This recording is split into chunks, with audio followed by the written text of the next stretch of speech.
जब से शर्मा जी की नई बहू गायत्री के पड़ोस में ब्याह कर आई थी, तब से तो वो बस उसी के गुणगान करती रहती और बार बार अपनी दोनों बहुओं गुंजन और स्वाति को शर्मा जी की नई बहू से कंपेयर करती रहती। वाह वाह, क्या हलवा बनाया है शर्मा जी की नई बहू रश्मि ने। कितना स्वादिष्ट हलवा है। और ये पूरियां, कितनी अच्छी फूली फूली पूरियां बनाई है उसने। उसके हाथों में तो साक्षात माँ अन्नपूर्णा का वास लगता है। शर्मा जी के तो सचमुच भाग ही खुल गए जो इतनी गुणकारी बहुएं उन्हें मिली। और एक मेरी ये दो निकम्मी बहुएं हैं जिन्हें आज तक ढंग का खाना तक बनाने नहीं आया। ऐसा क्यों बोलती हो माँ जी, हम भी तो आपके लिए हलवा बनाती हैं। हाँ, वो तो तुम बनाती हो, लेकिन जो बात रश्मि बहू के हाथों में है वो तुम्हारे हलवे में कहाँ। क्या कमाल का हलवा बनाया है उसने। वाह वाह, मजा आ गया। अच्छा, ऐसी बातें तो हमें भी चखाइए। ऐसा क्या खास बनाया उसने जो आप इतनी तारीफ कर रही हैं? हाँ हाँ, ये लो और खाओ, और खाकर सीखो कि खाना किसे कहते हैं। आखिर खाना बनाया कैसे जाता है। तुम लोगों के खाने में ना तो स्वाद होता है और ना ही शक्ल। गायत्री उन दोनों को हलवा चखने को देती है, जिसे खाकर जेठानी गुंजन कहती है, इसका तो टेस्ट जाना पहचाना है। हाँ, याद आया, ये तो कल्लू हलवाई की दुकान का हलवा है।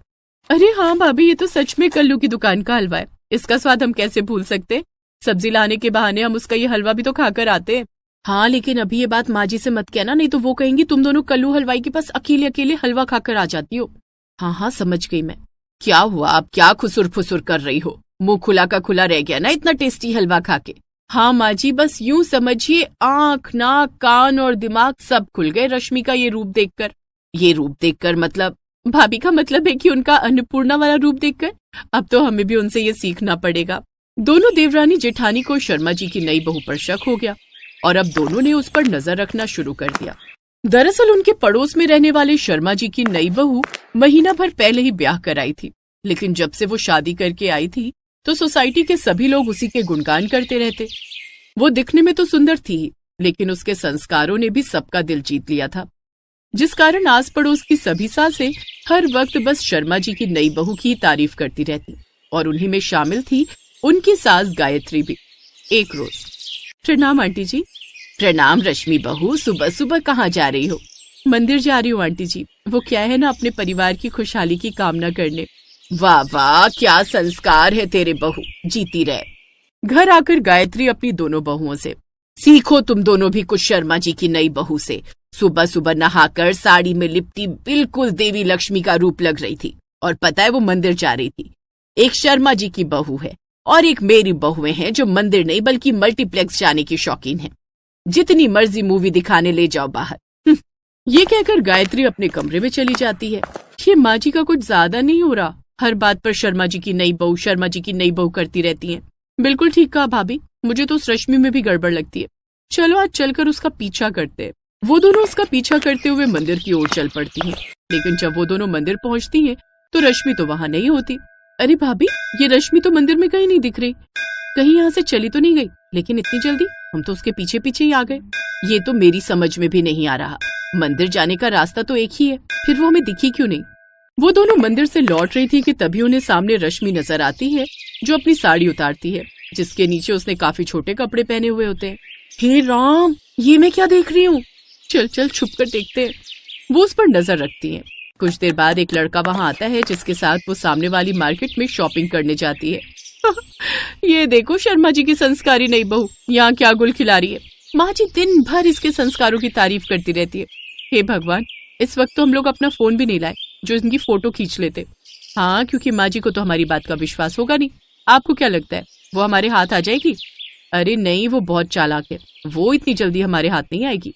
हाँ, लेकिन इसका भांडा तो फोड़ना ही पड़ेगा ना, नहीं तो इसके संस्कारों के चक्कर में माँ जी हमारा तेल निकाल देगी। बिल्कुल ठीक कहा तूने, लेकिन फिलहाल अब घर चलते हैं, नहीं तो माँ जी हम पर सवालों की झड़ी लगा देगी। दोनों देवरानी जेठानी घर आ जाती है और इसी बारे में सोचती रहती हैं कि कैसे हम उसकी असलियत सबके सामने लाएं। उसने सबके सामने अपनी ऐसी इमेज बनाकर रखी है कि किसी को भी उस पर शक होगा ही नहीं। इसीलिए हमें जो भी करना है सबूत के साथ करना होगा। वो दोनों ये बात कर ही रही थी कि तभी उन्हें बाहर हॉल से रश्मि के बात करने की आवाज आती है। ये लो, शैतान का नाम लिया और शैतान हाजिर। 100 साल जिएगी ये चुड़ैल। चल चलकर देखते हैं कौन सा नया ड्रामा करने आई है। आ रश्मि बहू बैठ, बता आज कैसे आना हुआ। आंटी जी, सबसे पहले तो आप मुझे आशीर्वाद दीजिए। आज मेरा जन्मदिन है और मैं बिल्डिंग के सभी बड़े बुजुर्गों का आशीर्वाद लेना चाहती हूँ। बस बस, जीती रहे बहू, जीती रहे। भगवान तुझे लंबी उम्र दे और स्वस्थ रखे। तो आज क्या करने वाली हो तुम अपने जन्मदिन पर? मैं तो अपने जन्मदिन पर बस दुआएं कमाना चाहती हूँ, इसलिए सुबह मंदिर गई थी। भगवान जी का आशीर्वाद लेने के बाद आप सबका आशीर्वाद लेने आ गई। इसके बाद अनाथ आश्रम भी जाना है ना, अनाथ बच्चों को दान पुण्य करने। वाह बहू, क्या विचार हैं तेरे, क्या भले संस्कार हैं। नहीं तो आजकल की लड़कियां जन्मदिन पर छोटे छोटे कपड़े पहनकर टेढ़े मुंह बनाकर सेल्फी खींचेंगी, सोशल मीडिया पर खुद ही अपने बर्थडे का प्रचार करेंगी, बाहर घूमने जाएंगी, केक काटेंगी और बाहर का मुर्गा मारेंगी, वो भी दारू के साथ। मैं जानती हूँ, लेकिन तू सबसे अलग है। हाँ माँ जी, ये तो ठीक कहा आपने, वो सबसे अलग है। हमें भी तो सिखाओ भला अपने अच्छे संस्कार। जी ये तो बस आप सबकी दुआएं हैं। अच्छा अब मैं चलती हूँ, मुझे अनाथ आश्रम जाने के लिए देर हो रही है। ये कहकर वो वहां से चली जाती हैं। हम जानते हैं माँ जी, आप कहेंगी कितनी अच्छी है शर्मा जी की नई बहू। वैसे क्यों ना हम इस नेक काम में उसका साथ दें, मतलब हम सब और भी आस पड़ोस की औरतों को भी अनाथ आश्रम ले चलते हैं। सबको पुण्य भी मिलेगा और सब मिलकर उसका जन्मदिन भी वहीं मना लेंगे, उससे अच्छा लगेगा। क्या कहती हो जेठानी जी? हाँ अच्छा विचार है। अब वो सब मिलकर अनाथ आश्रम जाते हैं जहाँ उन्हें रश्मि कहीं नहीं मिलती। वो अनाथ आश्रम में उसके बारे में पता करते हैं, लेकिन वहाँ सभी किसी भी रश्मि के आने से इनकार करते हैं। वो सभी घर की ओर लौटने लगती हैं कि तभी उनकी नजर रश्मि पर जाती है, जहाँ रश्मि अपने दोस्तों के साथ हाथ में वाइन का ग्लास लिए डांस कर रही थी। आप सब यहाँ? हाँ रश्मि बहू, सोचा हम भी अनाथ आश्रम में थोड़ा दान पुण्य कर लें। वो आंटी जी, वो मैं बस अब बकरी की तरह मिमियाना बंद कर। हमारी आंखें खुल गई हैं, ये तेरी असलियत है। हम बेकार में तेरे कारण अपनी बहुओं को ताने देते रहते थे। और माँ जी आपकी जानकारी के लिए बता दूं, उस दिन जो आपने इसके हाथ का हलवा और पूरी बड़े चटकारे लगाकर खाया था ना, वो भी इसने कल्लू हलवाई से मंगवाया था। बता, अब बताती क्यों नहीं? हाँ वो मैंने वहीं से मंगवाया था, क्योंकि सच तो ये है कि मुझे हलवा बनाना आता ही नहीं। क्या? बेचारी शर्मा जी के तो भाग फूट गए जो ऐसी बहू नहीं मिली। अरे अब तू शादीशुदा है, खुद को सुधार ले जरा, नहीं तो ऐसा ना हो तेरे कारण हमारी बहुएं भी बिगड़ जाए। लेकिन इन सबसे अब स्वाति और गुंजन बड़ी खुश थी।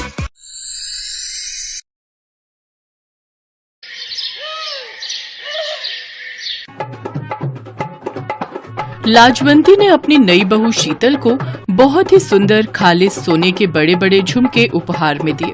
हर किसी की नजर उन झुमकों पर ही थी। लाजवंती की जेठानी कलावती की बहू रचना भी उन्हीं झुमकों पर नजर टिकाए खड़ी थी।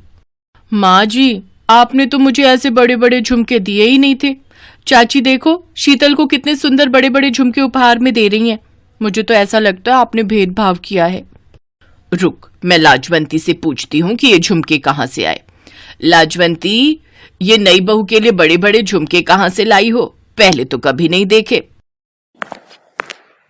भाभी, आप शायद भूल रहे हो, मुकेश की दादी ने मुझे शादी के बाद ये बड़े बड़े झुमके दिए थे, और आपने भी तो बताया था कि आपको अपनी मुंह दिखाई में वो नौलखा हार मिला था। ये वही झुमके हैं। आज मैंने सोचा मुकेश की बहू को दे देती हूँ। देखो ना, सुंदर लग रहे हैं ना? शीतल बहू, इन झुमकों में तुम्हारी दादी सास का आशीर्वाद है। इन झुमकों को संभाल कर रखना, ठीक है बहू? जी माँ जी, थैंक यू सो मच। मुझे ये गिफ्ट बहुत पसंद आया, मैं इसे हमेशा संभाल कर रखूंगी।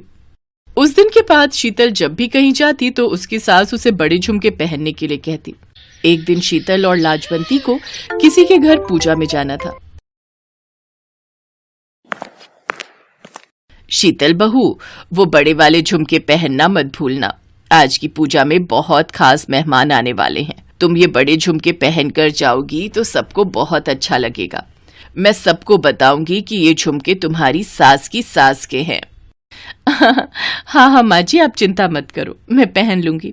आपने इतने प्यार से दिए तो मैं इसे पहनना भला कैसे भूल सकती हूँ।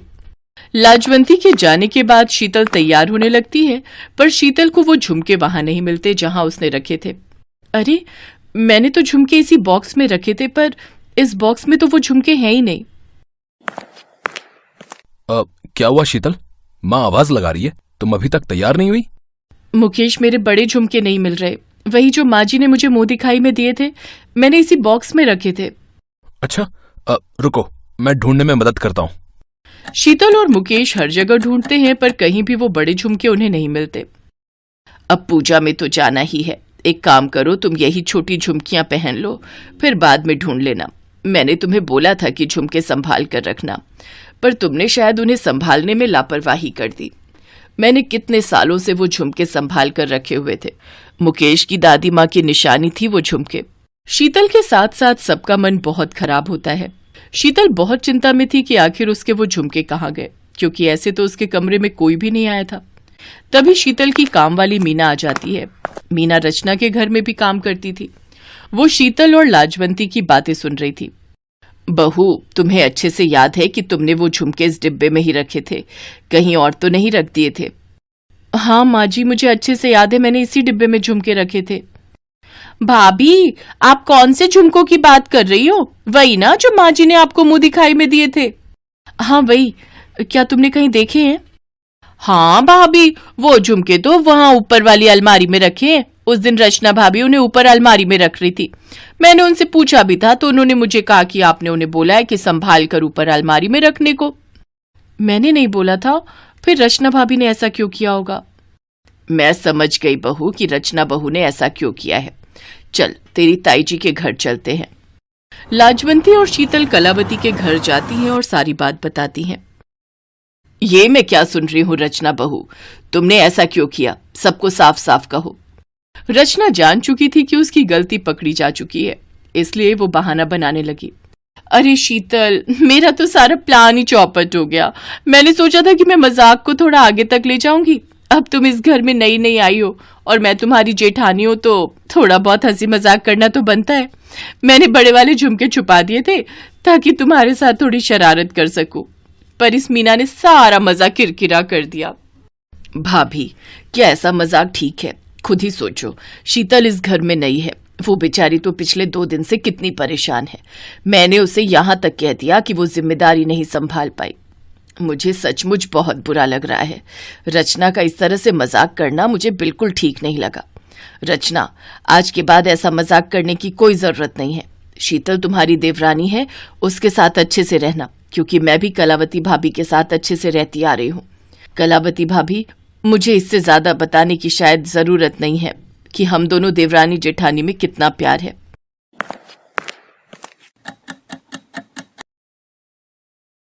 चलो शीतल बहू, एक काम करो, आज रात को शादी में जाना है ना, तुम यही बड़े वाले झुमके पहनना, तुम पर बहुत सुंदर लगते हैं। झुमके मिल गए, मेरी बहू के चेहरे पर मुस्कान आ गई, नहीं तो चेहरा कितना उतर सा गया था। माँ जी, सचमुच मैं बहुत परेशान हो गई थी। आप ठीक कह रहे हो, ये झुमके मिल गए तो मुझे बहुत तसल्ली हो गई। अब मैं इन झुमकों को और भी ज्यादा संभाल कर रखूंगी।